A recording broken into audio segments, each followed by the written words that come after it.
You know, you talked a little bit about the decision to become an employee-owned or ESOP business. And so tell us a little bit about why, and then, you know, the how around ESOP. And was that the first step before GGB and EOS? Yeah.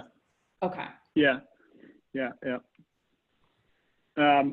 So an employee-owned company is essentially, I mean, you can make this description as simple as you want or as complex, right? So obviously I'll go for simple. First of all, from an employee perspective, let's just talk about that. If you're an employee in an employee-owned company, it's amazingly simple. You work there, you accumulate shares. There's different ways and different values of those shares. As you accumulate shares, there's a value to each share.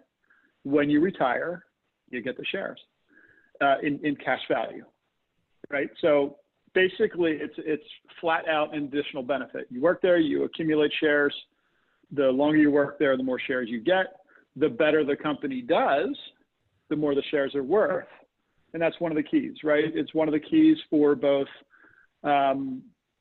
making it an ownership culture so people feel like they have a stake in the outcome, and also giving people a real thing that they can get engaged in, be part of, and by the way, make a huge difference in.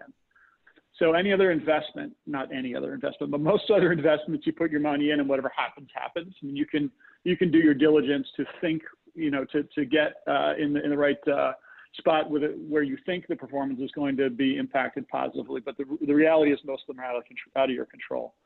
So the beauty of being part of an ESOP is, well, number one, it doesn't cost you anything. But number two, you can affect the value of the company with the way that you perform in the company.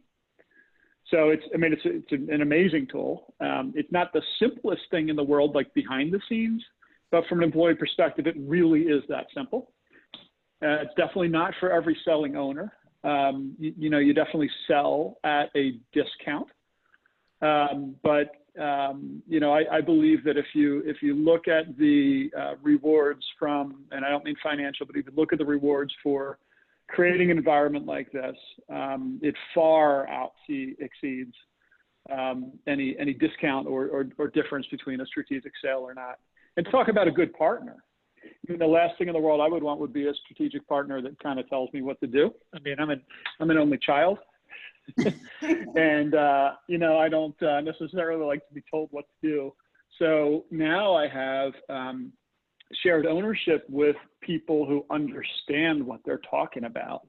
And they're not sitting, you know, in an office far, far away pretending that they understand.